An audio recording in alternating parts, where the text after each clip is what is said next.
श्री राम जय राम जय जय राम, श्री राम जय राम जय जय राम। हमारे पूज्य ज्येष्ठ भ्राता श्री पधार गए हैं। राधे राधे राधे राधे। श्री राम जय राम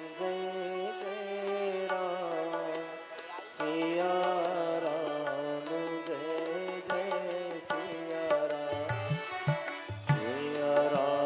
जय राम जय जय राम सिया राम जय जय सिया राम जय राम जय जय राम सिया राम जय जय सिया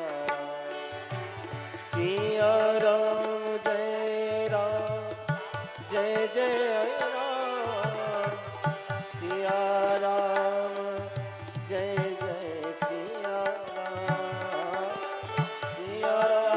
जय राम जय जय राम सिया राम जय जय सिया राम जय राम जय जय राम सिया राम जय जय सिया राम जय राम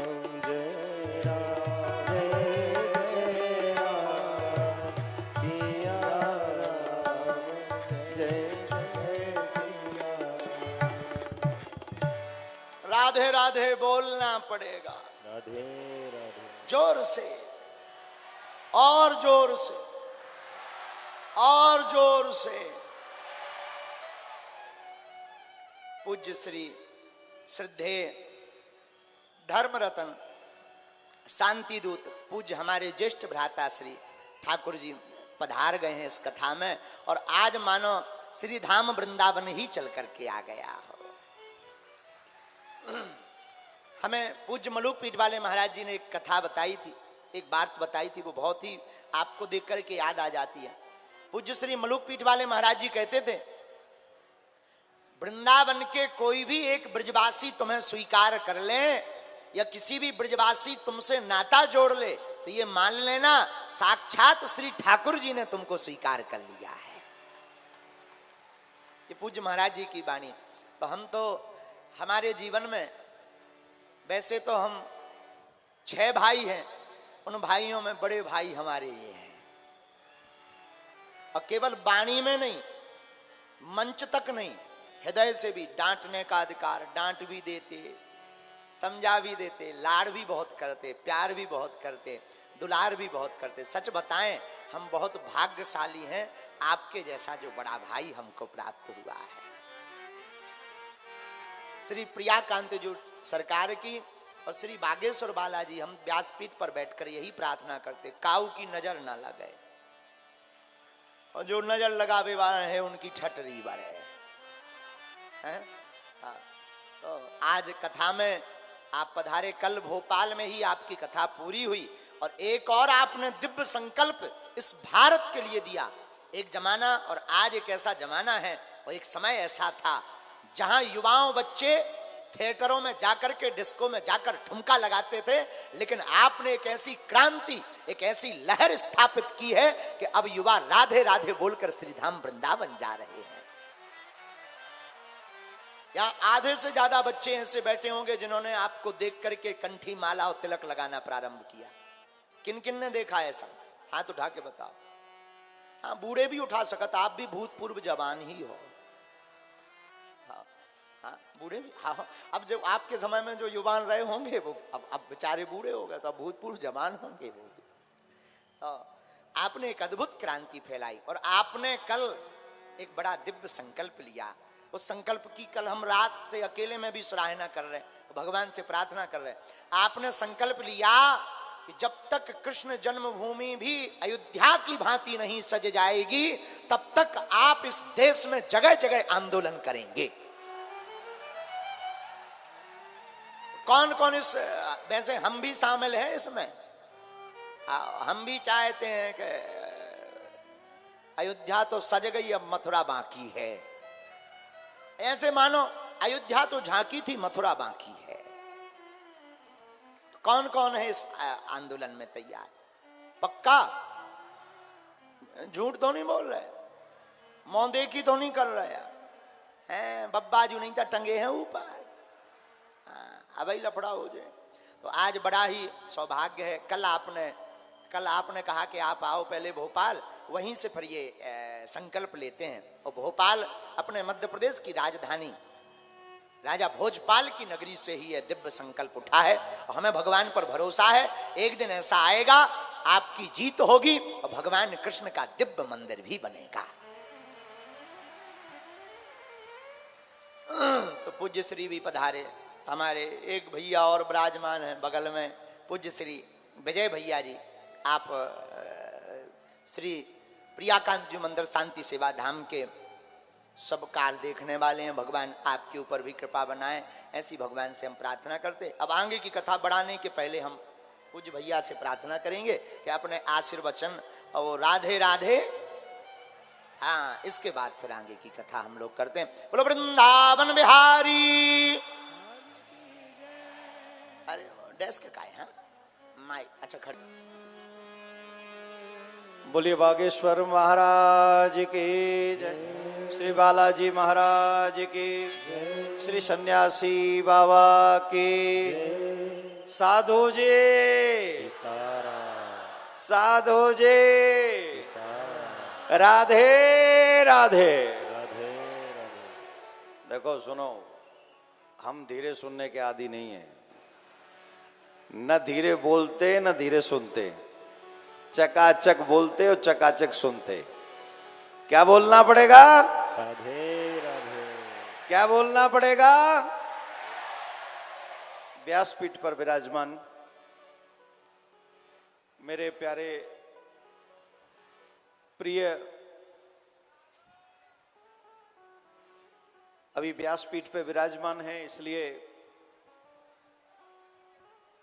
पूज्य महाराज श्री महाराज जी ने जिस तरीके से एक धर्म में, युवाओं में जो एक क्रांति लाई है वो अद्भुत है। और ऐसी क्रांति जो हम सब के लिए, सनातन के लिए बहुत जरूरी है। हमने देखा है, हमारे जीवन में कई बार ऐसा अनुभव हुआ है कि कोई भी परेशानी के कारण हमारी सनातन बहन बेटियां यत्र तत्र लोगों के पास जाती थी अपना इलाज कराने के लिए, लेकिन इलाज के बहाने जो उनके साथ में वहां दुर्व्यवहार होता था वो हम इस माइक से बोल नहीं सकते।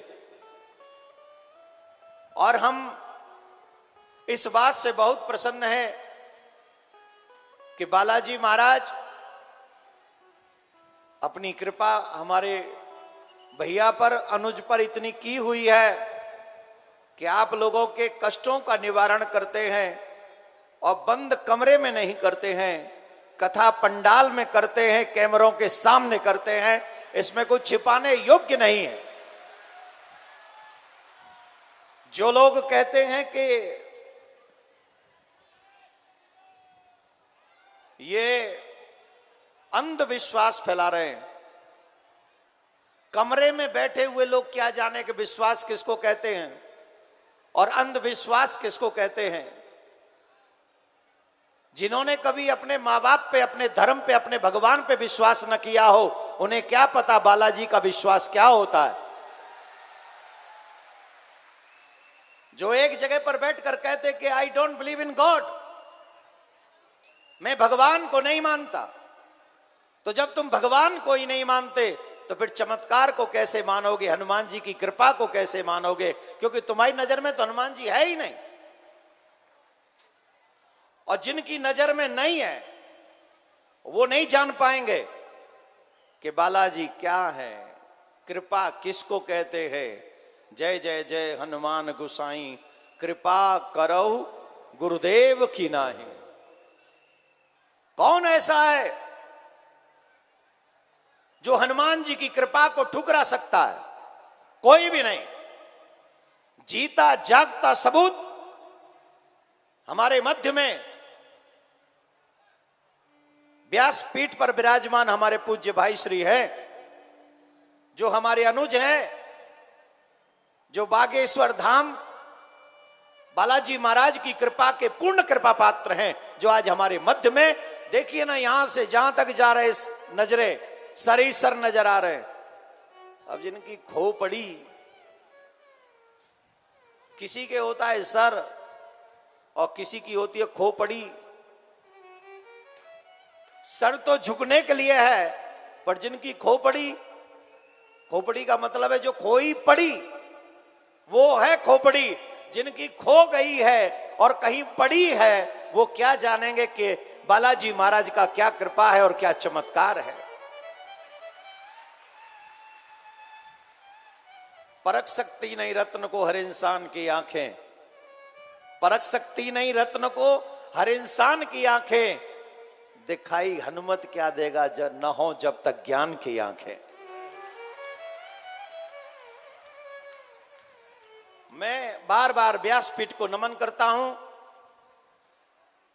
मुझे पता है कि आप महाराज जी को सुनना चाहते हैं, लेकिन इतने बड़े सनातनियों के बीच में कल जो हमने एक संकल्प लिया है, उस संकल्प को व्यासपीठ के आगे दोहराते हुए अपनी वाणी को विराम दूंगा। वो संकल्प है कि जैसे भगवान श्री राम का मंदिर निर्माण हो रहा है, कोर्ट के माध्यम से जैसे भगवान श्री राम आजाद हो गए हैं, हम और आप सनातनियों को मिलकर एक ऐसा कार्य करना चाहिए जिससे अब हमारे भगवान श्री कृष्ण भी आजाद हो जाएं। मैं एक बात पूछना चाहूंगा, अगर हमारे घर का कोई सदस्य, हमारे घर का कोई सदस्य कारागार में कैद हो, क्या हमें रोटी अच्छी लगती है? क्या हमें कोई कपड़े नए पहनने का मन करता है? जवाब देते जाइएगा। सिर्फ कथा सुनने को हिंदू नहीं कहते। फेसबुक पे, व्हाट्सएप पे, सोशल साइट पे हिंदू बनना बंद करो। अगर हिंदू बनना है तो दिल से हिंदू बनो, और जब दिल से हिंदू बनोगे तो कृष्ण जन्मभूमि बनने से कोई नहीं रोक सकेगा। हमारी प्रॉब्लम ही है, टीवी पे हम हिंदू बनेंगे, फेसबुक पे हम हिंदू बनेंगे, सोशल साइट्स पे हम हिंदू बनेंगे, और घर में सुबह 12 बजे तक बिस्तर नहीं छोड़ेंगे, माथे पे तिलक नहीं लगाएंगे, गले में कंठी नहीं पहनेंगे, अपने माता पिता के पैर नहीं छुएंगे। इसलिए दिखावे के लिए नहीं, सच्चाई के लिए हिंदू बनना पड़ेगा, सनातनी बनना पड़ेगा, और अपनी आवाज जैसे और लोग उठाते संविधान के अनुसार, वैसे हमें भी अपनी आवाज उठानी पड़ेगी। जितने भी लोग यहां बैठे, एक बात समझ लीजिए, बिना रोए तो मां भी दूध नहीं पिलाती। याद रखना, अगर तुम मांगोगे नहीं तो तुम्हें कृष्ण नहीं मिलेंगे, कृष्ण भूमि नहीं मिलेगी, काशी नहीं मिलेगी। अगर मांगोगे तो जैसे राम मिल गए हैं वैसे कृष्ण भी मिल जाएंगे, इसमें कोई दो राय नहीं। इन 26 साल के कथाक्रम में भगवान ने मुझे बहुत दिया है। भारतवर्ष ने, भारत के बाहर सनातनियों ने मुझे बहुत दिया है। इतना लाड़ प्यार, इतना दुलार, इतना अपनापन दिया है। मुझे लगता है कि मेरे बाद अगर इतना किसी को मिला है तो मेरे भाई को मिला है। और मैं चाहता हूं कि भगवान जितना मुझे मिला है, आप लोगों का प्यार, स्नेह, उसके हजारों गुना मेरे भाई को और मिलता चला जाए। लेकिन आज मैं आपसे एक बात करने आया हूं। कल हमने ये संकल्प लिया है, एक राष्ट्रव्यापी आंदोलन करेंगे, और एक ऐसा आंदोलन करेंगे कि 100 करोड़ हिंदुओं को यह पता चले कि हमारे कृष्ण अभी बंदी गृह में है। आप जानते हैं जहां पे गर्भगृह है, जहां भगवान का जन्म हुआ है, वहां कोई व्यक्ति दर्शन करने नहीं जा सकता। आपको मालूम है ये बात? उसके ऊपर गुम्मद बना हुआ है, वहां कोई दर्शन करने नहीं जा सकता। वहां मिलिट्री के हजारों लोग उस जगह की रक्षा करते, सुरक्षा करते। अगर आज मैं कह दूं ना यहां से कि कल मैं गर्भगृह के दर्शन करने जाऊंगा और वहां पूजा करूंगा, मैं दिल्ली एयरपोर्ट से निकलूंगा नहीं, उससे पहले चारों तरफ मेरे पुलिस होगी। तो बताओ, जब मेरे भगवान की हालत हो तो तुम नए कपड़े कैसे पहन सकते हो? तुम भोजन कैसे चैन से कर सकते हो? जब मेरा भगवान अरेस्टिंग हो, मेरा कृष्ण सैनिकों के देख रेख में हो और हम लोग आराम से बैठकर रोटी खाएं। मैं तो कहता हूं खाओ, ताकत बढ़ाओ और आंदोलन में इतने शामिल हो जाओ कि हमारी बात को भारत सरकार भी सुने, हमारी बात को सुप्रीम कोर्ट भी सुने और हमारी बात को वो लोग भी सुने जो हमारी जगह पर अपना अधिकार जमाते हैं।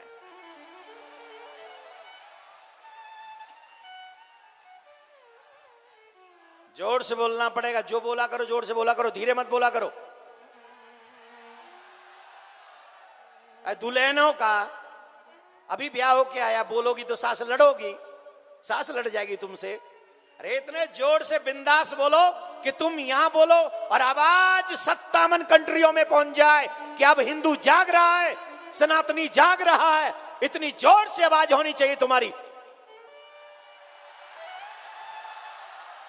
और जोर से बोलना पड़ेगा, और जोर से बोलना पड़ेगा, और जोर से बोलना पड़ेगा। अब बताइए कौन कौन उस राष्ट्रव्यापी आंदोलन में मेरा साथ देंगे, मेरे भाई का साथ देंगे? देखो, मैं अलग नहीं हूं, भाई अलग नहीं, हम दोनों एक ही हैं। और अब एक नहीं है, एक और एक क्या है? तुम ही तुम हो तो क्या तुम हो, हम ही हम है तो क्या हम हैं। आनंद आएगा जब हम और तुम मिलेंगे और 11 हो जाएंगे और हम भाई मिलकर 11 हो गए हैं। और सच मानिए, मैं आपको विश्वास दिलाता हूं, मैं तब तक चैन की नींद नहीं सोऊंगा जब तक अपने कन्हैया को उस कारागार से, एक कारागार वो थी जहां कंस ने बनाई थी, आज कारागार वो है जो कुछ दुष्ट प्रवृत्ति के लोगों ने आक्रमण करके मथुरा के ऊपर हमारे कृष्ण के मंदिर को तोड़कर हमारी सनातन धर्म की छवि को तोड़ने का काम किया था। जब तक उन्हें मुंह तोड़ जवाब नहीं दे देंगे, सच मानिए मैं चैन से नहीं बैठूंगा, चाहे उसके लिए कोई कीमत चुकानी पड़े।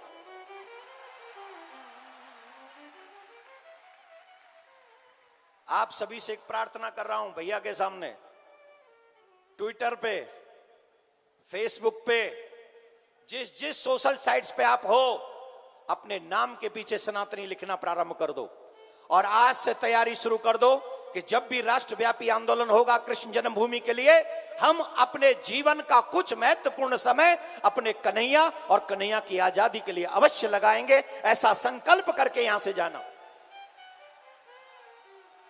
कौन कौन कर रहा है ये संकल्प कि हम उसमें समय देंगे अपना? जितने यहां बैठे सिर्फ इतने ही आ गए ना तो 57 कंट्री हिल जाएंगी कसम से। सिर्फ जितने यहां बैठे उतने ही आ जाएं। और मुझे पता है जिस दिन वो आंदोलन प्रारंभ होगा इतने नहीं आएंगे, इसके हजारों गुना आएंगे। मुझे मेरे कन्हैया के भक्तों पर विश्वास, हनुमान जी के भक्तों पर विश्वास है। हम लोग बालाजी महाराज की शरण में बैठे हैं। मुझे बता दीजिए हनुमान जी महाराज का काम क्या था? बताइए क्या काम था हनुमान जी का? रुक जाओ ए फोटोग्राफर, रुको, हमको बताओ हनुमान जी काम क्या करते थे? जब जब भगवान पर संकट आया तब तक संकट मोचन बनकर श्री हनुमान जी महाराज राम जी के जीवन में आए। लक्ष्मण जी को शक्ति लगी, संजीवनी कौन लाए? जोर से बोलो। सीता जी का हरण हुआ, पता करके कौन लाए? रावण अहंकारी हुआ तो लंका किसने जलाई? सुसैन वैद्य को लेकर कौन आया? जोर से बोलो। रावण को एक ही मुक्के में महाराज जी सुनाते वो कथा, क्या डिग्री का महाराज जी वो क्या डिग्री का था वो, हाँ वो वाला 160 डिग्री। अब सुना दिया कि सुनाएंगे एक दिन? अभी नहीं सुनाया महाराज जी, सुनाना वो एक दिन में सुनूंगा, मैं भी सुनूंगा, बता देना मैसेज करके कितने बजे वाला। वो कौन सी इतनी डिग्री का पता नहीं, 160 डिग्री बताते महाराज जी। ब्रह्मा जी को आके बताना पड़ा कि थोड़ा डिग्री कम करो। मैं अभी नहीं बोलूंगा, वो तो महाराज जी बताएंगे। इनका बताने का वो जब बुंदेलखंडी में बोलते हैं ना, वो डिग्री घटाते हैं। वो डिग्री घटाने का style I like it, I love it. Degree घटा